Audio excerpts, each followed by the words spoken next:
آپ کو بتاتے چلیں، ہارون آباد سے ثاقب رضا عباسی کی رپورٹ کے مطابق اسسٹنٹ کمشنر اور چیف آفیسر بلدیہ ہارون آباد کی ہدایات پر بلدیہ کے محکمہ انکروچمنٹ کے عملے کا ناجائز تجاوزات کے خلاف آپریشن۔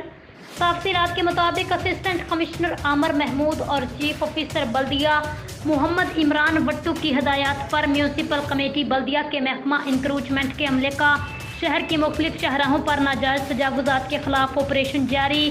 عوامی شکایات پر ایکشن۔ شہر کی مختلف شاہراہوں پر موجود ناجائز تجاوزات کو ہٹا کر راہ گیروں کے لیے راستوں کو کھول دیا گیا۔ تجاوزات کی وجہ سے بازاروں میں راہ گیروں کا گزرنا مشکل تھا، ٹریفک بھی اکثر جام رہتی تھی۔